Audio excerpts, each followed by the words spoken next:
دل ہے وہ یہ ہے کہ ملٹری ٹرائل جو ہے وہ ملٹری کسٹڈی میں مجھے بھجوایا جائے. دیکھیں صرف اور صرف ان کا مقصد یہ ہے کہ اگر فیض کو اٹھاتے ہیں یا ڈپٹی سپرنٹینڈنٹ کو اٹھاتے ہیں یا کسی اور کو اٹھاتے ہیں کہ کسی صورت عمران خان صاحب کو توڑا جا سکے, کسی صورت عمران خان صاحب کو کمپرومائز کیا جائے. میں آپ کو واضح کہنا چاہتا ہوں کہ 88 لوگ ہمارے اس وقت بھی ملٹری کسٹڈی کے اندر ہیں اور ان کے ساتھ بدسلوکی کی جا رہی ہے, غیر انسانی رویہ کیا جا رہا ہے. ان کے ساتھ جو کچھ ٹریٹمنٹ ان کے ساتھ ہو رہا ہے وہ ان کو پتہ ہے یا اللہ تعالیٰ کو پتہ ہے.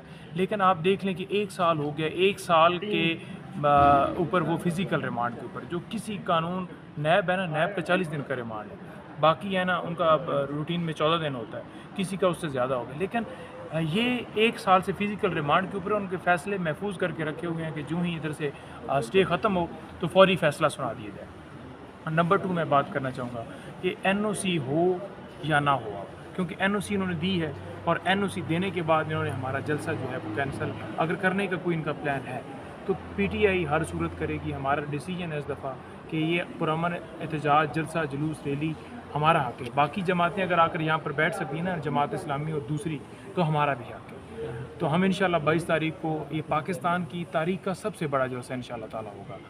نمبر 3 بات یہ ہے کہ جو یہ ڈینٹونک یا دوسرے تیسرے جو آج بیانات دے رہے ہیں, ٹھیک ہے, کہ یہ ڈیجیٹل دہشت گرد تو آپ ہیں.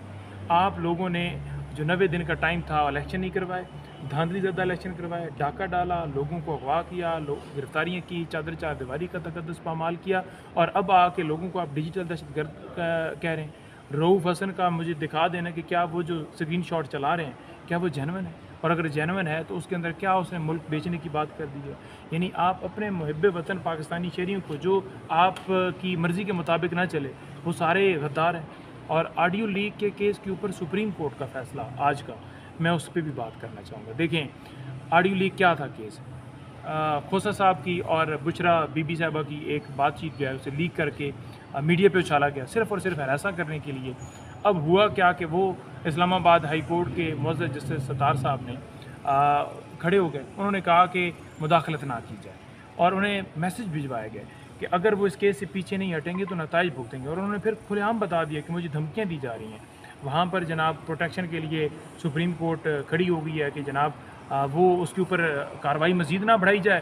تو لہٰذا یہ جو بی بی صاحب اور کھوسہ صاحب کی جو آپس میں بات چیت تھی, ہو سکتا ہے انہوں نے خود ریکارڈ کر کے میڈیا کے اوپر دی ہو. یعنی حد ہوتی ہے ظلم کی, حد ہوتی ہے کسی ایک چیز کی. القادر ٹرسٹ کیس لگا ہی نہیں ہے اور قاضی صاحب بیٹھ کے ریمارکس دے رہے ہیں. قاضی صاحب کو میں واضح کہنا چاہتا ہوں کہ مہربانی فرما کر PTI کے کیسز سے خود کو علیحدہ کریں. ہم عدم اعتماد کی درخواست دے چکے ہیں, اور میں چیف الیکشن کمشنر کا بھی بتانا چاہتا ہوں, میرے حلقے کا وہ ووٹر ہے, اس کی بیوی نے بھی مجھے ووٹ دیا ہے, اس کے بچوں نے بھی مجھے ووٹ دیا ہے, اور میں نے اسے سینکڑوں کی لیڈ سے اسے گاؤں سے ہرایا کیونکہ اس نے پوری مخالفت کی ہے میری وہاں پر. ٹھیک ہے, تو یہ صورتحال ہے کہ اس وقت قوم کے ادھر کھڑی ہے, عوام کے ادھر کھڑی ہے, ان کے گھر والے کے ادھر کھڑے ہیں. یہ لا قانونیت ظلم کے اوپر نافذ جبر ہیں. اور میں کہتا ہوں کہ آپ فی الفور, آپ اور تمام ممبران فی الفور استعفیٰ دیں اور استعفیٰ دے کے گھر جائیں. آپ ملک کے اندر جو آپ نے ظلم کیا ہے, کمشنر راول پنڈی جو اس کا بیان ہے وہ ساری باتوں کی انڈورسمنٹ کر رہا ہے, اور انوار کاکڑ کی اسٹیٹمنٹ بھی انڈورسمنٹ کر رہی ہے. اسی لیے تو کمشنر راول پنڈی کو کسی جگہ کے اوپر پیش نہیں کیا جا رہا, کیونکہ اگر پیش کیا جاتا ہے تو ان کا پردہ چاک ہوگا. اگر قاضی صاحب سچے ہیں, خود کو سمجھتے ہیں کہ وہ بالکل درست ہیں, تو پھر پیش کریں. پھر کیوں نہیں پیش کیا جا رہا؟ کوئی سوال ہے؟ اچھا سر, یہ بتائیے گا کہ حسن ایوب نے یہ کیا ہے, انہوں نے کہا کہ میں رپورٹر ہوں اور میری خبر یہ جینون ہے. جب سے فیض حمید گرفتار ہوئے ہیں عمران خان کا BP 180 سے نیچے آ ہی نہیں رہا. نہیں دیکھیں, وہ جو حسن ایوب ہے نا, میں اسے صحافی نہیں مانتا. وہ کس طرح سے نہیں مانتا؟ میں انہیں کہتا ہوں کہ اگر بھائی آپ نے لکھانا ہے تجزیہ نگار یا صحافی, تو پھر آپ ایسا کریں کہ آپ دونوں طرف ریمارکس دیں. ٹھیک ہے, یہ نہیں ہو سکتا کہ غریدہ ہو یا یہ ہو کہ ایک جماعت کو ٹارگٹ کیا جائے. اگر آپ اعتراض ہے ہمارے اوپر, ہم نے کچھ غلط چیزیں کی ہیں تو ٹھیک ہے, آپ ہر روز بیٹھ کے فلانا اڈیالہ جیل کا چانس ہے, کبھی کوئی ٹویٹ کرتے ہو, کبھی کوئی اپنی جو ہے آپ کا ٹویٹر اکاؤنٹ زہر اگلتا ہے اور لکھے لکھائے ان لوگوں کو ٹویٹ آتے ہیں, کیونکہ یہ کسی کے ایجنڈے کے اوپر کام کر رہے ہیں. تو پوری دنیا جانتی ہے کہ یہ رپورٹر کے لبادے میں خود کوڑے ہوئے, خود کو سمجھتے ہیں کہ ہم صحافی اور کہیں گے اور ہمیں عزت دیں گے. ان کا ٹویٹر اکاؤنٹ دیکھو نا, جو ٹویٹ کرتے ہیں نیچے لوگ گالیاں دیں گے. لیکن میں حیران ہوں کہ کیسے بشرمی کے ساتھ پھر بھی رات کو ان کو سکون سے نیند آ جاتی ہے. میرے اندر تو مجھے تو کوئی ایک گالی نکالے تو مجھے وہم بنا رہتا ہے, اور میں اس کا جواب دیتا ہوں کہ بھائی مجھے بتاؤ میں کیسے غلط ہوں. لیکن سارا دن گالیاں لیتے ہیں, شاید تربیت کے اندر کوئی. اچھا پرجوزہ صاحب, یہ بتائیے گا کہ جلسے کے حوالے سے آپ نے بات کی ہے, کیا لگتا ہے آپ کو، ایک جلسہ ہے، دوسری طرف 30 یا 31 تاریخ کو غالباً طلبہ تحریک کا بھی اعلان کر رکھا ہے طلباء نے، ISF نے، تو کیا اس جلسے کے بعد تحریک کی طرف PTI بڑھے گی اور آپ لوگ اس کو بالکل آن کر رہے ہیں اس تحریک کو؟ دیکھیں طلباء جو ہیں وہ نکلیں اور رول آف لاء کے لیے نکلیں، ہم اس کو سپورٹ کریں گے، بالکل اچھی بات ہے. جو بھی رول آف لاء کے لیے کھڑا ہوتا ہے، ہم کسی کو یہ نہیں کہتے کہ آپ جلاؤ کریں، آگ لگائیں.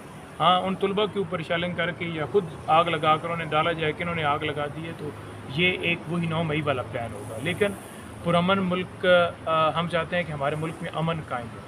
ہمارا تو نعرہ ہی انصاف کا ہے، ہمارا تو نعرہ ہی خوشحالی کا ہے. تو جو خوشحالی کا نعرہ لے کر چلے ہوں، لوگ اسی وجہ سے ساتھ کھڑے ہیں. اگر ہم دہشت گرد ہوتے تو لوگ کہتے بھائی ہم نے تو دہشت گردوں، کیونکہ لوگ تو محب وطن پاکستانی ہیں. اور اگر آپ سمجھتے ہیں کہ فائر وال، اب دیکھیں وہ کل ایک حلف دے رہی تھی، کوئی ترجمان تھی یا کون تھی پتہ نہیں آئی ٹی، ٹھیک ہے، تو وہ کہہ رہی تھی کہ جی میں حلف دیتی ہوں کہ انٹرنیٹ ہم نے بند نہیں کیا یا سلو نہیں کیا. بھائی کتنا جھوٹ بولتے ہیں. پہلے عطا تارٹ نے آ کے بیان دیا، اس نے کہا کہ کچھ ہماری طرف سے ٹویٹر کے اوپر بین نہیں ہے. بعد میں وہی وہاں پر اسٹیٹمنٹ دی جاتی ہے عدالت کے اندر کہ ملک کے اندر جو ہے وہ ٹویٹر کے اوپر جو ہے بڑا زہر اگلا جاتا ہے اور ہمارے سیکیورٹی کے معاملات ہیں اور ملک کے اندر دہشت گردی کے خدشات ہیں اور پتہ نہیں کیا کیا. تو یہ بیسیکلی جھوٹے ہیں جن کی بنیاد ہی فارم 47 کی ہو. انہوں نے کیا بات کرنی ہے؟